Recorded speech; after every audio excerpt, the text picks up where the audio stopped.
मैंने कहा सर क्या काम है? तो इन्होंने कहा अभी यहाँ आओ, और मेरा हाथ पकड़ लिया। फिर झाड़ू मेरे हाथ से लेकर रख दी और मुझे अपने कमरे में ले गए। बोले यहाँ बैठ जाओ। मैं बैठ गई। उन्होंने मेरा दोपटा उतार दिया। मैंने कहा सर ऐसा मत करें, मैडम घर पर हैं, अगर वो देख लें तो बड़ा मसला होगा।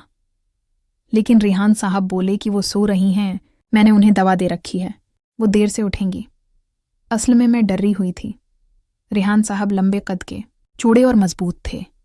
ये सोचकर मैं वाकई खौफजदा थी, और मेरी उम्र सिर्फ 18 साल थी, जबकि रेहान 30 साल के थे। इसलिए मैं बहुत घबराई हुई थी। तो रेहान ने मेरी एक ना सुनी, मेरे कपड़े उतार दिए और अपने भी उतार लिए। फिर वो मेरे ऊपर आ गए, और जैसे ही उन्होंने दबाव डाला, मैं जोर से चीखने लगी। रेहान ने मेरी बात दबा दी और अपना काम जारी रखा। मैं चलती रही, लेकिन उन्होंने एक ना सुनी और अपना काम किए बगैर नहीं रखे। मेरी आंखें खुली की खुली रह गई थीं। मेरी हालत बहुत ख़राब हो गई थी। रेहान मुझे उठने के लिए कह रहे थे, लेकिन मैं होश में नहीं थी। उन्होंने मेरा हाथ पकड़कर खड़ा किया और मुझे बाथरूम ले गए। मैं बाथरूम से होते हुए आहिस्ता आहिस्ता चलती हुई वापस आई।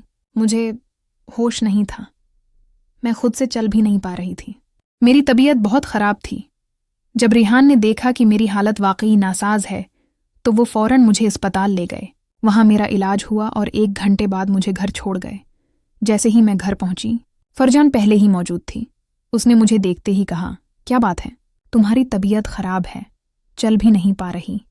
मैंने कहा, मुझे अचानक बुखार हो गया था, ये दवाइयाँ हैं। रेहान मुझे अस्पताल ले गए थे। उम्मी और फर्जी मुझे कमरे में ले गए और कहा कि आराम से सो जाओ। थोड़ी देर बाद उम्मी चाय लेकर आई और कहा कि पी लो। मैं उठकर चाय पी गई। मुझे बहुत दर्द हो रहा था, क्योंकि रेहान ने मेरी हालत ख़राब कर दी थी। जो डर था वही हो गया। मुझे लग रहा था कि वो मेरे साथ कुछ बड़ा करेंगे, और उन्होंने वैसा ही किया। उन्हें थोड़ी भी हमदर्दी नहीं हुई। खैर, मैंने चाय पी और सो गई। फिर रात को 9 बजे मुझे जगाया गया और खाने को कहा गया। मैं उठकर बैठ गई और खाना खाया।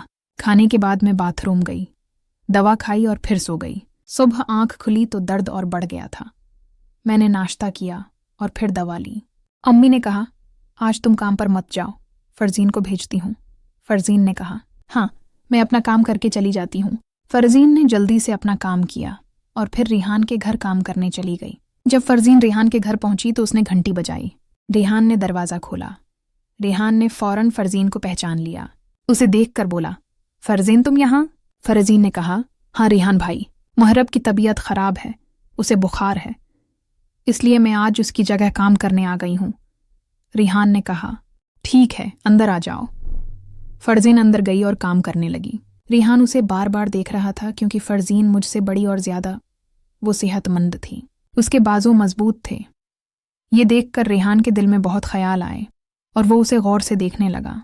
फरजीन ने पूछा, क्या हुआ रेहान भाई, आप तो लगातार मुझे देख रहे हैं। रेहान मुस्कुराया और बोला, फरजीन तुम बहुत खूबसूरत हो, तुम मुझे बहुत पसंद हो। फिर रेहान आगे बढ़ा और उसे पकड़ लिया और फरजीन ने कोई मुज़ाहमत नहीं की। शायद उसके दिल में भी कुछ था। वो काफ़ी देर तक एक दूसरे के करीब रहे। फिर रेहान ने कहा, तुम मर्रब की जगह हमारे यहाँ काम करने आ जाओ। फरजीन बोली, रेहान में तो दूसरे घरानों में काम करती हूँ, मर्रब की तो सिर्फ आज, तब तबीयत ख़राब थी इसलिए मैं आ गई हूँ, मैं रोज़ नहीं आ सकती। रेहान ने कहा, फरजीन तुम मुझे बहुत अच्छी लगती हो, मैं तुम्हारी माँ से तुम्हारा हाथ मांगूंगा और तुमसे शादी करूंगा। रेहान वही खेल फरजीन के साथ तैर रहा था जो उसने मेरे साथ खेला था, और वही बातें कर रहा था। फरजीन को क्या पता था कि ये सब वो मेरे साथ भी कर चुका है। न मैं बता सकती थी, न रेहान ही बताता। अब फरजीन के दिल में भी रेहान के लिए मोहब्बत जाग उठी। उसने कहा, रेहान तुम मुझे भी बहुत अच्छे लगते हो, क्या तुम वाकई मुझसे शादी करोगे? तुम अमीर हो, हम गरीब हैं, तुम्हारे घर वाले मान जाएंगे। रेहान ने कहा, मैं सबको मना लूंगा, तुम बस तैयार हो जाओ और कल से हमारे यहाँ काम करने आना। फरजीन बोली, देखती हूँ, अगर कल मुराब की तबीयत ठीक ना हुई तो मैं फिर से आ जाऊंगी। रेहान ने फरजीन के गाल पर हल्का सा थपकी दी और कहा, यार तुम बहुत अच्छी लगती हो,